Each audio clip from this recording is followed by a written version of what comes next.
ಬರೀ ವಯಸ್ಕರು ಯಾಕೆ, ಯುವಕರ ಜವಾಬ್ದಾರಿ ಅತಿ ಹೆಚ್ಚಿದೆ ಈ ಸಂದರ್ಭದಲ್ಲಿ. ನಾವು ನೋಡ್ತಿದ್ವಿ ಮೊನ್ನೆವರೆಗೂ 9.17 ಲ್ಯಾಕ್ ಫಸ್ಟ್ ಟೈಮ್ ವೋಟರ್ಸ್ ಅಂದ್ರು.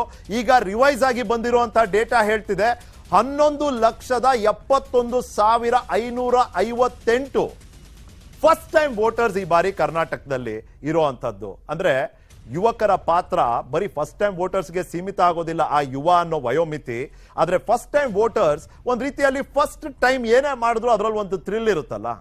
ಫಸ್ಟ್ ಟೈಮ್ ವೋಟ್ ಮಾಡೋದ್ರಲ್ಲೂ ಅದರದೇ ಆದ ಥ್ರಿಲ್ ಇರುತ್ತೆ, ಅದರದೇ ಆದ ಜವಾಬ್ದಾರಿ ನಿಭಾಯಿಸಿದಂತ ಆ ತೃಪ್ತಿಯನ್ನ ತರುತ್ತಲ್ಲ ಅದು. ಮತ್ತೆ ಇವ್ರಿಗೊಂಥರ ಹೊಸ ಎಕ್ಸ್ಪೀರಿಯನ್ಸು. ಇಲ್ಲಿವರೆಗೂ ಅವ್ರ ಮನೆಯಲ್ಲಿ ದೊಡ್ಡವರು ಹೋಗಿ ಮತ ಹಾಕೋದನ್ನ ನೋಡಿರ್ತಾರೆ, ಆದ್ರೆ ಮೊದಲನೇ ಬಾರಿಗೆ ಇವ್ರ ಬೆರಳ ಮೇಲೆ ಇಂಕ್ ಬೀಳುತ್ತಲ್ಲ, ಇದು ಒಂಥರ ಒಳ್ಳೆ ಅನುಭವ. ಮತ್ತೆ I did something for my state, for my city, ನನ್ನ ಕ್ಷೇತ್ರಕ್ಕೆ ಅನ್ನೋ ಒಂದು ಭಾವನೆ ಅವರಲ್ಲಿ ಮೂಡಿದ್ರೆ ಅಂದ್ರೆ ಒಂದು ಪ್ರಜ್ಞಾವಂತ ಸಮಾಜವನ್ನ ನಾವು ಕಟ್ಟಬೇಕು ಅಂದ್ರೆ ಅದು 18ನೇ ವಯಸ್ಸಿಂದ ಮತದಾನದ ಮೂಲಕ ಶುರು ಆಗ್ಬೇಕು. ನಿಜ ಹೇಳಿ ಕೇಳಿ ಸೋಷಿಯಲ್ ಮೀಡಿಯಾ ಯುಗ ಇವಾಗ. ನಾಳೆ ಹಿಂಗೆ ಒಂದು ಇನ್ಸ್ಟಾಗ್ರಾಮ್ ಪೇಜ್ ಅಲ್ಲಿ ನೋಡ್ತಾ ಇದ್ದಾಗ ನಾಳೆ ಬಹುಶಃ ಎಲ್ಲರ ಸೋಷಿಯಲ್ ಮೀಡಿಯಾ ಪ್ಲಾಟ್ಫಾರ್ಮ್ ಅಲ್ಲೂ ಕೂಡ ನಾನು ಓಟ್ ಹಾಕ್ತೆ ಅನ್ನೋ ಫೋಟೋಗಳು ರಾರಾಜಿಸಬಹುದು. ಅದರಲ್ಲೂ youngster Nikhil, why not? Social ಮೀಡಿಯಾಗ ಒಂದು ಪೋಸ್ಟ್ ಆಗುತ್ತೆ ಅನ್ನೋ ಹಾಗಿದ್ರೆ ಯಾಕೆ ಆಗ್ಬಾರ್ದು ಅಂತ ಹೇಳಿ ಇನ್ಫ್ಯಾಕ್ಟ್ ಪ್ರೌಡ್ ಅಲ್ಲಿ ಹೇಳ್ಕೊಳ್ಬಹುದು ನಾನು ಓಟ್ ಹಾಕ್ತೆ ಫಸ್ಟ್ ಟೈಮ್ ಅಂತ ಹೇಳಿ. 11,71,558 ಹೊಸ ಮತದಾರರು ಅಂದ್ರೆ ಫಸ್ಟ್ ಟೈಮ್ ವೋಟರ್ಸ್. ಅದರ ಪೈಕಿ 6,45,140 ಯುವಕರು, ಪುರುಷ ಮತದಾರರು.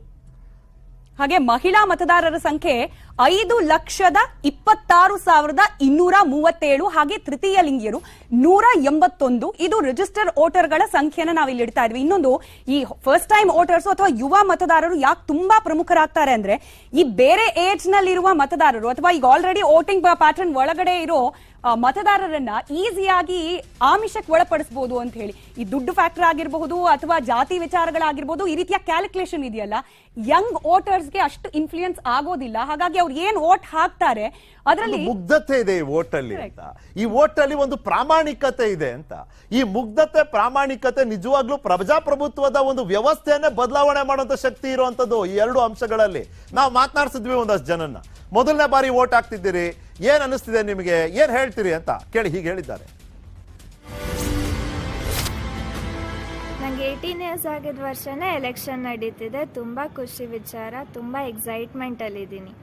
ಭಾರತ ಚುನಾವಣಾ ಆಯೋಗದಿಂದ ನನಗೆ ವೋಟರ್ಸ್ ID ಸಿಕ್ಕಿದೆ. ಅದನ್ನು ನೋಡಿ ತುಂಬ ಖುಷಿ ಆಯಿತು. 18 ಇಯರ್ಸ್ ಆದಾಗ ಎಲ್ಲರಿಗೂ ಗೊತ್ತಿರುತ್ತೆ ಯಾರಿಗೆ ವೋಟ್ ಮಾಡಬೇಕು ಅಂತ. ಸೊ ಎಲ್ಲರೂ ರೆಸ್ಪಾನ್ಸಿಬಲ್ ಆಗಿ ವೋಟ್ ಮಾಡೋಣ. ವೋಟಿಂಗ್ ಇಸ್ ಅ ರೈಟ್, ಎಲ್ಲರೂ ವೋಟ್ ಮಾಡಲೇಬೇಕು, ಯಾರೂ ಮಿಸ್ ಮಾಡಬಾರ್ದು.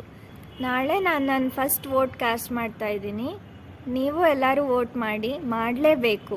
ಮಾಡ್ತೀರಲ್ವಾ? Enjoy your voting right.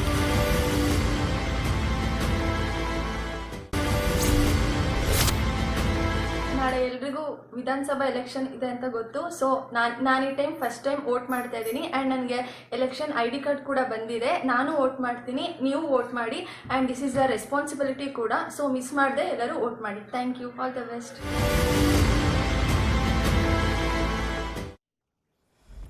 Enjoy ಮಾಡಿ ವೋಟಿಂಗ್ ಅನ್ನ ಅಂತ ಹೇಳಿ ಪ್ರತೀಕ್ಷಾ ಹೇಳ್ತಾ ಇದ್ರು. ಪ್ರತೀಕ್ಷಾ ಮರ್ಕಿಣಿ ನಿಜವಾಗ್ಲೂ ಎಂಜಾಯ್ ಮಾಡ್ಕೊಂಡೇ ವೋಟ್ ಮಾಡ್ಬೇಕು. ಇದು ನಮ್ಮ ರೆಸ್ಪಾನ್ಸಿಬಿಲಿಟಿ. ಎಷ್ಟೋ ಈಗ ಒಂದಿನ ರಜಾ ಸಿಕ್ಕಿದೆ ಅಂತ ಹೇಳಿ ಮನೇಲಿ ಇರೋದಲ್ಲ, ಬದಲಾಗಿ ಪ್ರತೀಕ್ಷಾ ಹೇಳ್ದ ಹಾಗೆ ಮತ್ತೊಬ್ಬ ಯುವ ಮತದಾರರು ಹೇಳ್ದ ಹಾಗೆ ನಮ್ಮ ಹಕ್ಕನ್ನ ಚಲಾಯಿಸೋದ್ರಲ್ಲಿ ಒಂದು ಸಂತೋಷ ಇರಬೇಕು. ಆ ಸಂತೋಷ ಕೇವಲ ಯುವ ಮತದಾರರಲ್ಲಿ ಮಾತ್ರ ಅಲ್ಲ, ಪ್ರತಿಯೊಬ್ಬ ಮತದಾರನಲ್ಲಿ ಕಾಣೋಕ್ ಸಿಗ್ಲಿ ಅಂತ ಆಶಿಸ್ತೀವಿ. ಇನ್ನು ಬಹಳಷ್ಟು ವಿಚಾರಗಳಿದೆ ಚರ್ಚೆ ಮಾಡೋದು. ಅದರಲ್ಲೂ ಕೂಡ ನಾವಾಗ್ಲೇ ಹೇಳ್ತಾ ಇದ್ದ ಹಾಗೆ ಚುನಾವಣಾ ಆಯೋಗ ಈ ವೋಟಿಂಗ್ ಬೂತ್ ವಿಶೇಷವಾಗಿ ಅಲಂಕರಿಸಿ ಸಿದ್ಧ ಮಾಡಿಟ್ಕೊಂಡಿದ್ದಾರೆ. ಮತದಾರರನ್ನ ಆ ಮೂಲಕನೂ ಸೆಳಿಬೇಕು ಅನ್ನೋ ಪ್ರಯತ್ನವಾಗಿ. ಇದರ ಮತ್ತಷ್ಟು ಡೀಟೇಲ್ಸ್ ಅನ್ನು ನಿಮ್ಮ ಮುಂದೆ ಇಡ್ತಾ ಹೋಗ್ತೀವಿ ಬ್ರೇಕ್ನ ನಂತರ.